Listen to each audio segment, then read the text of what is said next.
Before we begin, just give me a few seconds of your time, not enough to interrupt what you're doing, but just enough to notice something inside you.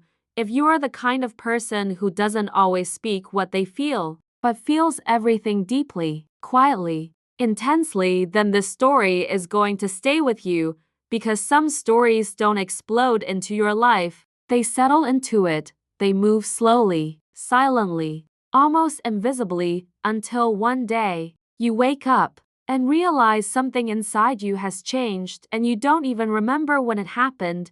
This is one of those stories. So before we go any further, take a second, subscribe to the channel, and stay with me, because the stories here don't just end when the video ends. They linger, they echo, they follow you into your thoughts long after. Now let me ask you something. What would happen if for just 1 week, you lived someone else's life? Not to escape your own, not to replace anything, not even to change anything, but simply to understand. To see the world through their eyes, to feel what they feel, to notice the things you've become too familiar to even question in your own life. Sounds harmless, right? Maybe even interesting, but sometimes the smallest ideas are the ones that change everything. This is the story of 4 people, 4 lives that looked stable from the outside, predictable, secure, the kind of lives people don't question, because nothing seems broken. But the truth is, not everything that looks whole feels whole, and all it took was one quiet suggestion, spoken almost like a joke, to begin unraveling everything they thought they understood about themselves and each other. It started in a small cabin, hidden deep in the woods of Vermont. Nothing luxurious, nothing impressive, just wooden walls, soft light, and the faint scent of pine lingering in the air, the kind of place people go to disconnect from the world, without realizing they might end up confronting themselves instead. A fireplace flickered gently in the corner, not loud enough to distract, but just enough to fill the silence between conversations outside. The trees moved slowly with the wind, unaware, untouched by what was about to unfold inside. 4 people sat in that quiet space, close enough to touch, but somehow, emotionally miles apart. Emma sat beside her husband, Daniel. She looked calm, composed, put together, the kind of stillness people mistake for peace.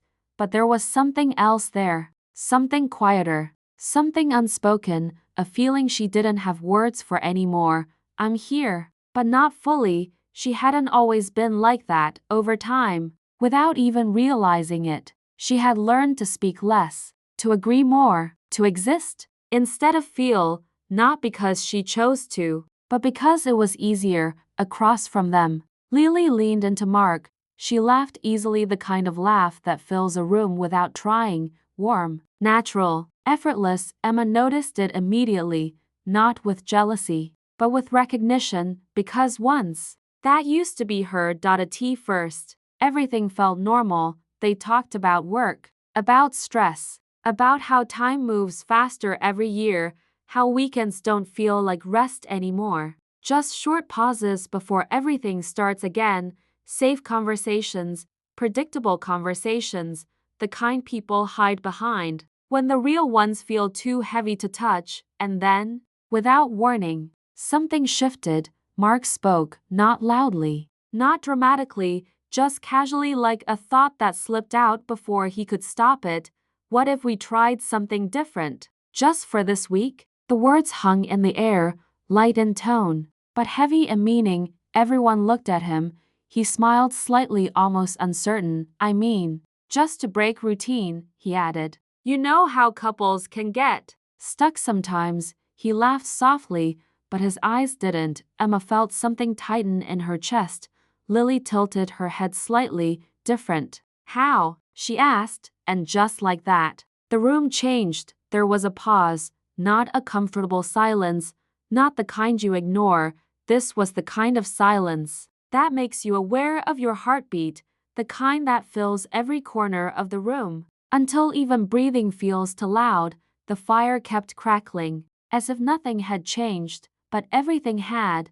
Daniel let out a laugh, or at least, he tried to. Have you been drinking too fast? He joked, but no one laughed with him, even he could hear it. How empty it sounded, disconnected. Emma looked down at the floor. The flickering light danced across the wood, shifting, unstable, just like the thoughts forming in her mind, inside her. Two feelings rose at the same time, fear and something else. Something quieter, relief, because the idea was reckless. But it was also honest. In a way nothing else had been for a long time. And no one spoke, but silence has a way of revealing things words never can. Emma thought about her marriage, not as something that broke suddenly, but as something that slowly drifted. Conversations had turned into schedules, affection had turned into assumption, love was still there, but it didn't feel present anymore.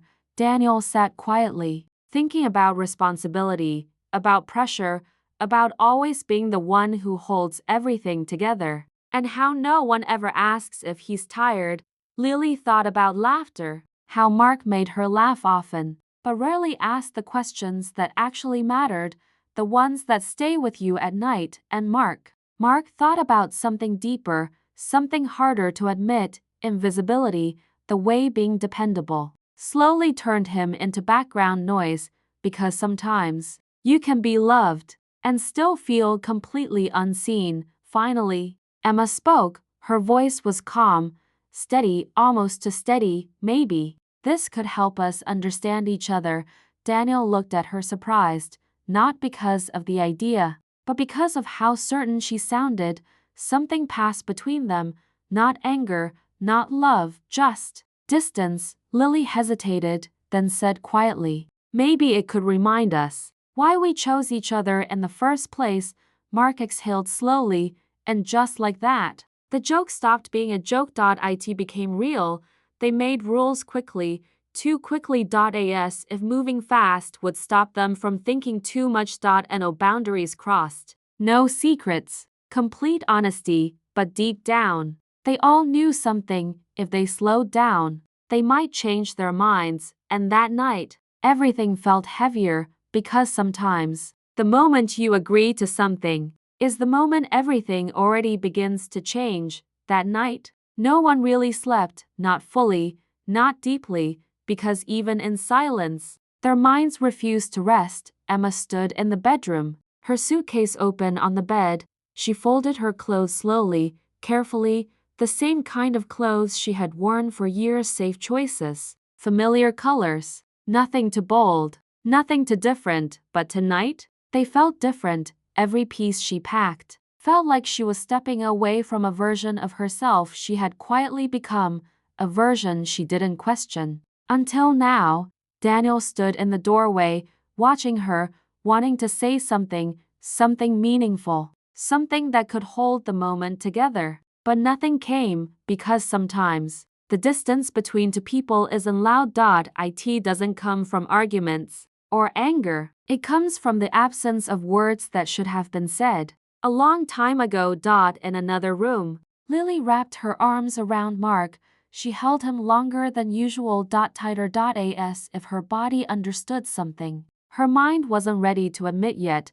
Mark laughed lightly. "Hey, it's just a week," he said, "an experiment." But the moment she pulled away, his smile faded, because deep down, he knew some experiments don't end the way you expect. Morning came too quickly, almost unfairly, like the world didn't give them enough time to rethink what they had agreed to. Bags were carried out, car doors opened, closed. Emma sat in the passenger seat of Mark's car. Her hands rested in her lap, but they didn't feel steady. Her heart raced, not from excitement, but from uncertainty, from stepping into something that had no clear outcome. Behind them, Daniel drove with Lily. Neither of them spoke, not because there was nothing to say, but because they were both thinking the same thing. What if this changes everything? And neither of them were ready to hear it out loud. And the truth was, the change had already begun. The first day was careful, measured, polite. Conversations stayed light, safe, surface level, like two strangers trying to respect invisible Boundaries, every word was chosen, every silence. Notice.it felt like walking on unfamiliar ground, where every step had to be intentional because one wrong move could mean crossing a line no one was ready to cross. But something interesting happens when people are placed in a new space with new energy and no expectations tied to the past. Slowly, without effort, they begin to show parts of themselves they didn't even realize they had been hiding. By the second morning, something shifted. Emma woke up early, earlier than she usually would.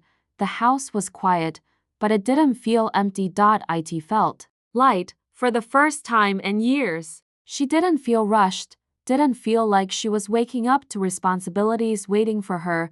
There was no schedule pressing against her thoughts. No expectation pulling her out of bed, just stillness. She walked into the kitchen. Mark was already there, making coffee. No phone in his hand. No distractions. No noise, just presence. He looked up, smiled softly. Did you sleep well? He asked. It was a simple question, but something about the way he asked it felt different because he didn't ask it out of habit, he asked it. And then he waited, not just for an answer, but for a real one. Emma paused, just for a second, because she realized something. No one had asked her that in a long time, and actually meant it. I think I did, she said quietly, and for the first time, she wasn't just answering, she was noticing. They sat down with their coffee and started talking, not about responsibilities, not about stress, not about problems, but about small things, simple things, favorite books, old memories, who they used to be before life became complicated.